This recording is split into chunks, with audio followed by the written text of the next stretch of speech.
एक ज़माना वो था जब पाकिस्तान का ईवान सदर कंजर खाना भी कहलाता था।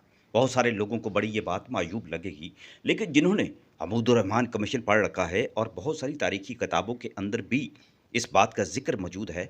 वहाँ एक जनरल रानी हुआ करती थी, जिसके दौर में बहुत सारी अदाकाराएँ, बहुत सारी गुलकाराएँ और मलका तरन्नुम नूरजहाँ के हवाले से तो बहुत सारी कहानियाँ लिखी भी जा चुकी हैं कि जनरल यहया खान जब इक़्तिदार पर काबिज़ थे, वो उनकी रातें बड़ी नशीली हुआ करती थी, बड़ी रंगीन हुआ करती थी। ईवान सदर को पुलिस के कुछ लोग कंजरखाना भी कहते थे और इसका ज़िक्र साबिक़ आईजी सरदार मोहम्मद चौधरी ने भी किया है।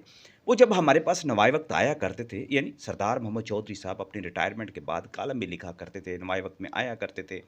गपशप हुआ करती थी, पुराने दौर की बातें किया करते थे। वो कहते थे बहुत कुछ लिखने को दिल चाहता है।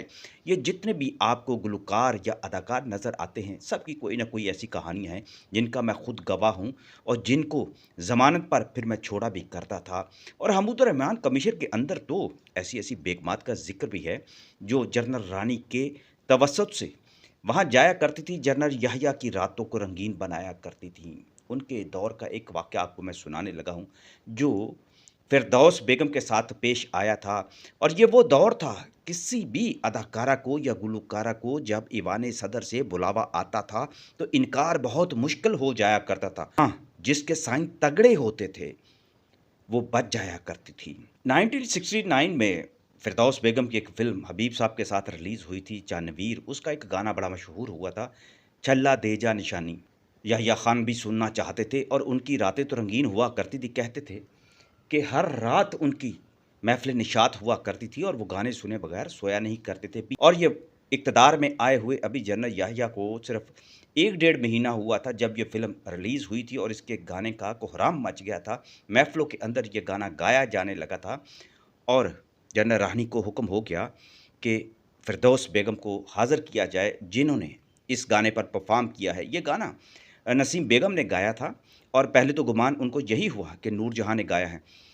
एमजे राणा साहब जो इस फ़िल्म के डायरेक्टर भी थे, उन्होंने वो खुले लफ्ज़ों में ये बात कहा करते थे कि जनरल याहिया ने तो हकीकत में हमारी सरपरस्ती की थी। इतनी ज़्यादा मकबूलियत उस दौर में फ़नकारों को मिल गई थी कि जिसके बाद पाकिस्तान में बहुत ज़्यादा फ़िल्में बना करती थी और लोगों के अंदर भी ये फ़िल्मी दुनिया के जो लोग थे, उनके अंदर भी एक ऐसा जज़्बा पैदा हो गया था और बहुत सारी अदाकाराएँ, गुलकाराएँ जो थी, ईवान सदर में जाने के लिए मजबूर किया करती थी। वो कहती थी, लेकिन फ़िरदौस बेगम के अंदर ये तमन्ना कभी नहीं थी कि वो ईवान सदर में जाएँ और वहाँ पर जाकर मेहमानों के सामने ये मुजरा पेश करें। जब ये फ़िल्म उनकी रिलीज़ हुई और ये गाना जब मकबूल हुआ, तो उस वक़्त जब उनको बुलावा आया जनरल रानी की तरफ से, तो फ़िरदौस बेगम स्टूडियो में उनकी एक दूसरी फ़िल्म के सेट पर मौजूद थीं। वो बड़ी परेशान हो गईं। पुलिस के कुछ लोग उनके पास आए थे और एमजे राणा से घबराई हुई आवाज़ में वो कहने लगीं कि मैं कैसे जाऊँ, मैं किस तरह जाऊँ? मेरी जान की ज़मानत क्या होगी?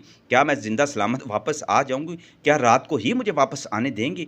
और ये पहली बार उनके साथ ऐसा हो रहा था। वो बहुत ज़्यादा घबराई हुई थी। जनरल रानी का भी उस दौरान फ़ोन आ गया स्टूडियो में ही और उन्होंने फ़िरदौस बेगम को बुलाकर बड़े वाज़ेह लफ्ज़ों में कहा कि तुम फ़ौरी तौर पर पहुँचो।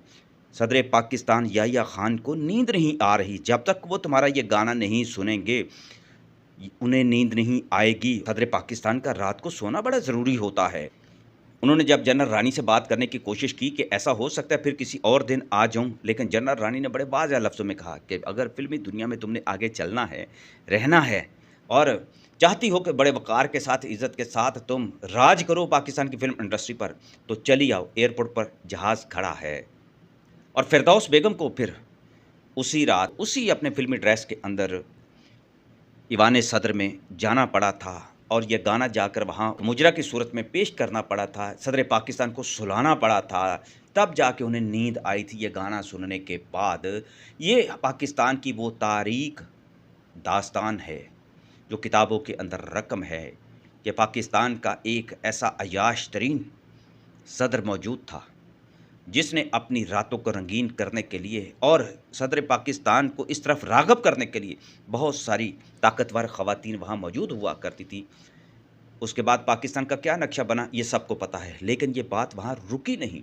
ये एक बहुत बड़ा कारोबार है, सियासी कारोबार है और याहिया खान के बाद भी एक लंबे अरसे तक बहुत सारे हुक्मरानों को बहुत सारी गुलकाराओं की, बहुत सारी अदाकाराओं की तलब होती रही है और किताबों के अंदर बड़ी दास्तानें इसकी भी रकम है। बल्कि एक दफ़ा तो ये कहा गया कि जब इलेक्शन हो गए और बहुत सारे एमपीएस को हॉस्टल में मुंतकिल कर दिया गया, एक तरह से अगवा करके कि इनका वोट बाहर ना जाए, तो उन एमपीएस ने या एमएनएस ने फरमाइश कर दी उस वक़्त की टॉप पाकिस्तान की हीरोइन की कि हम तो उसका डांस देखना चाहते हैं, मुजरा देखना चाहते हैं। उनको इस्लामाबाद में या जहाँ भी वो मुकीम थे, वहाँ बुलाया जाए और इसका ज़िक्र भी एक बहुत बड़ी किताब के अंदर मौजूद है। ये पाकिस्तान की सियासत से जुड़ी उन अदाकाराओं की कहानियाँ, उन गुलकारों की कहानियाँ हैं, जो हमेशा हमें शर्मसार कर देती हैं और इसमें उनकी मजबूरियाँ थीं।